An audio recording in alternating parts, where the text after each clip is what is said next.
علامه بغدادی چی میگن؟ میگه علمای کلام صفات خالق را مثل عین، ید، وجه و افعالش مثل نزول، صعود، مجیء، غضب و کلام را تعبیل میکنن. علمای کلام تعبیل میکنن. خوب فکرتان باشه، میگه علمای کلام ایره.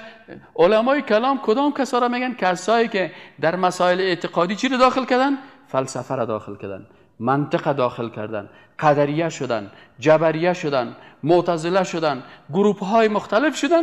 اینی صاحب علمای کلام است. و یک کتابی هست که یک عالم بزرگ احناف به نام ملا علی قاری نوشته کرده،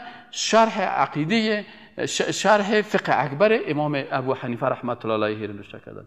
در عقیده بهترین کتابای عقیده که است عقیده احناف است.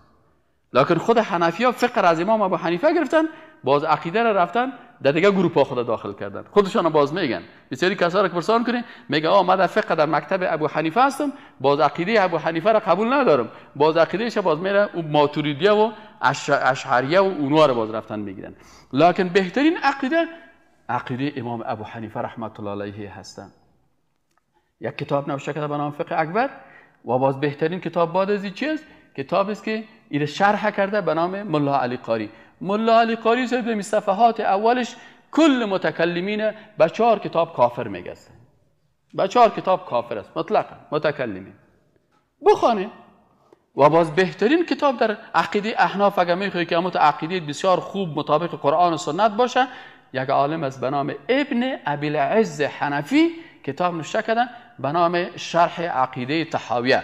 متن کتاب از علامه طحاوی است. علامه طحاوی و باز بعد از او یه علامه دیگه ابن ابی العز حنفی صاحب این کتاب نوشته کرده. بخوانین عقیده. امی کتابی که احناف در عقیده نوشته کرده، امیال در عربستان سعودی در پوانتونش امی کتاب تدریس میشه.